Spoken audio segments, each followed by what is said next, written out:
ये एक example solve करके देखते हैं कि जिसमें हमारे पास write a program that inputs two numbers then display largest number के जी हमने दो नंबर्स यूजर से इनपुट करवाने हैं और इनपुट करवाने के बाद लार्जेस्ट नंबर को डिस्प्ले करवाना है यूजिंग इफ एल्स स्टेटमेंट। तो सबसे पहले मैं अपनी इस लाइन को कमेंट करता हूं। कमेंट करने के बाद यहां पर हैश इंक्लूड और मेरा ये IO स्ट्रीम और उसके बाद मेरा ये यूजिंग नेम स्पेस std और उसके बाद मेरा ये इंट मेन और उसके बाद मेरा ये इंट। अब मुझे दो नंबर्स इनपुट चाहिए, मैं करता हूं इंट num1 और मेरा ये num2। मेरे पास दो नंबर्स आ गए। अब मुझे ये वेरिएबल्स मैंने दो num1 और num2 के नाम से डिक्लेयर कर लिए हैं। तो अब मुझे दो नंबर्स इनपुट चाहिए। मैं कहता हूं कि सी आउट एक मैसेज देता हूं कि एंटर फर्स्ट नंबर के यूजर क्या करे, एक पहला नंबर एंटर करे। सी इन करके मैं num1 के अंदर अपनी वैल्यू को इनपुट करवाता हूं।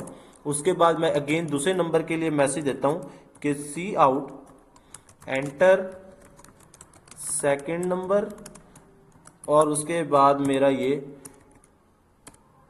सेकेंड नंबर, ये कमेंट डबल कोट्स नहीं हुआ जी। उसके बाद सी इन num2। मेरे पास ये दो नंबर आ गए। अब मुझे क्या चेक करना है कि इन दोनों में से कौन सा नंबर क्या है, लार्जेस्ट है। तो मैं यहां पर कहता हूं इफ की कंडीशन लगाता हूं। मैं यहां पर कहता हूं कि num1 ग्रेटर देन किससे, num2 से। मेरा ये जो num1 है वो ग्रेटर हो किससे, num2 से। और यहां पर मुझे एक मैसेज आए कि अगर मेरा पहला नंबर बड़ा है किससे, सेकंड नंबर से, तो मुझे यहां के लार्जेस्ट नंबर कौन सा है मेरा, num1, कि मेरा जो नंबर 1 है वो लार्जेस्ट है। अगर ये हमारे पास कंडीशन यहां से फॉल्स होती तो इसका मतलब क्या कि एल्स ब्लॉक मुझे चलाने के मुझे इसके मुतबादिल भी एक मैसेज मिले कि अगर मेरा ये नंबर num2 से बड़ा नहीं होता तो मुझे एक और मैसेज चाहिए। तो मैं यहां पर कहता हूं कि सी आउट मेरा क्या हो कि लार्जेस्ट नंबर, हमारे पास जो सबसे बड़ा नंबर वो क्या है, हमारे पास num2 है। तो मैं अब यहां पर इस ब्लॉक एल्स के ब्लॉक से बाहर आता हूं, रिटर्न मेरे पास 0। अब मैं अपने इस प्रोग्राम को एग्जीक्यूट करवाता हूं। जब मैं अपने प्रोग्राम को F9 से करता हूं तो बेटा मेरे पास ये आता है। मैं यहां पर जी कोई भी वैल्यू एंटर कर, जैसे मैं 23 एंटर कर देता हूं num1 में और num2 में मेरे पास क्या कर देता हूं, 12 एंटर कर देता हूं। तो मेरे पास लार्जेस्ट नंबर इज 23। तो अब यहां पर मेरे पास क्या है कि जो पहला मैसेज हमारे पास एज इट इज और उसके बाद नंबर num23 num1 के अंदर जाकर स्टोर हुआ।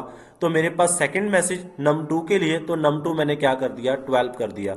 अब यहां पर आया, यहां पर आने के बाद इसने क्या किया कि num2 के अंदर हमारे पास, num1 के अंदर हमारे पास 23 चेक करेगा ग्रेटर देन किससे, हमारे पास 12 से जी। 23 ग्रेटर देन हमारे पास किससे है, 12 से। तो ये बात हमारे पास यहां पर ये जो कंडीशन है ये ट्रू हो गई है। तो इसका मतलब हमारे पास ये इफ के डिपेंडेंट ब्लॉक एग्जीक्यूट हुआ तो हमारे पास यहां पर क्या मैसेज आया था, लार्जेस्ट नंबर इज 23। तो अदरवाइज अगर हमारे पास, मैं इसको दोबारा एग्जीक्यूट करता हूं तो F9 प्रेस करता हूं मैं, F9, तो मेरा ये प्रोग्राम, ये जी मैंने से दोबारा एग्जीक्यूट किया तो मेरे पास यहां पर, अब मैं नंबर में मैं क्या करता हूं, 12 एंटर कर देता हूं और सेकंड नंबर में मैं 67 एंटर कर देता हूं जी। Largest number is 67। अब num1 में मेरे पास क्या मौजूद था, 12 और num2 में मेरे पास क्या था, 67।